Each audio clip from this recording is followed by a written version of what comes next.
Hello दोस्तों, मैं हूं इकबाल खुर्शीद। आप जानते हैं कि आजकल जावेद अख्तर तनकीद का मौजू बने हुए हैं पाकिस्तान में, मगर उनके साथ साथ एक और साहब पर भी कड़ी तनकीद हो रही है। ये हैं मरूफ सिंगर और एक्टर अली जफर। अली जफर जिन्होंने जावेद अख्तर के सामने एक निजी महफिल में किशोर का गाना परफॉर्म किया, वीडियो वायरल हुई, जिसके बाद से वो सख्त तनकीद की जद पे हैं। मैंने गौर किया कि क्या इस तनकीद की वजह यह है कि अली की परफॉर्मेंस अच्छी नहीं थी, यानी उन्होंने गाना अच्छा नहीं गाया। चूंकि वो एक परफॉर्मर हैं, सिंगर हैं, तो हो सकता है लोगों को उनकी गायकी पसंद ना आई हो, मगर गौर करने पर अंदाजा होता है कि इसकी वजह ये नहीं है। इसकी वजह वो इल्जामात हैं जो कुछ अर्से पहले उन पर आयद किए गए थे। जी हाँ, हम जानते हैं कि अली जफर पर हैरेसमेंट का इल्जाम आयद किया गया था। इल्जाम आयद होने के बाद उनका मीडिया ट्रायल हुआ, साथ ही उन पे केस दायर हुआ, मुकदमा बना, अदालत में पेशियां हुई। इसी बुनियाद पर बहुत सारे तबके, बहुत सारे हल्के अली को कड़ी तनकीद का निशाना बनाते हैं, नापसंद करते हैं और ये ख्याल रखते हैं कि उन्हें शोबिस इंडस्ट्री से आउट कर देना चाहिए, उन्हें काम नहीं देना चाहिए।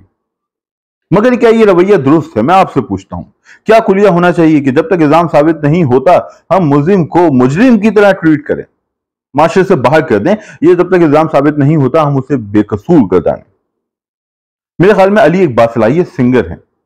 अली की अचीवमेंट्स बहुत ज्यादा हैं। आपको ये समझना होगा कि वो पहला फनकार जो हिंदुस्तान गया और जिसने लीड रोल किया, जिसने खुद को मनवाया, वो फवाद खान नहीं है, वो माहिरा खान नहीं है, वो अली जफर है। ये अली जफर ही था जिसको पहली बार बॉलीवुड के अंदर लीड रोल मिला।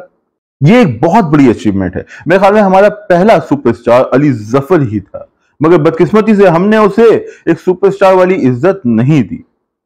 वो वतन वापस आता है, हालात कठिन होते हैं, वो वहां काम नहीं कर रहा, वो वापस आया, वो हमारा हीरो था, हमें उसे काम देना चाहिए था, हमें उसके साथ मिलकर प्रोजेक्ट्स करने चाहिए थे, मगर उसे अपनी पहली फिल्म खुद प्रोड्यूस करना पड़ी। ये एक अलमिया है, और उस फिल्म के बाद अब तक अली की कोई फिल्म नहीं आई, ये भी एक अलमिया है। और उसी फिल्म की रिलीज के मौके पे एक इल्जाम अली पे आयद हुआ, जिसके बाद वो तनकीद के निशाने पे आ गए। इल्जाम अगर दुरुस्त है तो यकीनी तौर पर अली को सजा होनी चाहिए। अगर इल्जाम दुरुस्त है तो अली को आप आइसोलेट कर दें, माशरे से निकाल बाहर करें, हाशिए पे उठा के फेंक दें।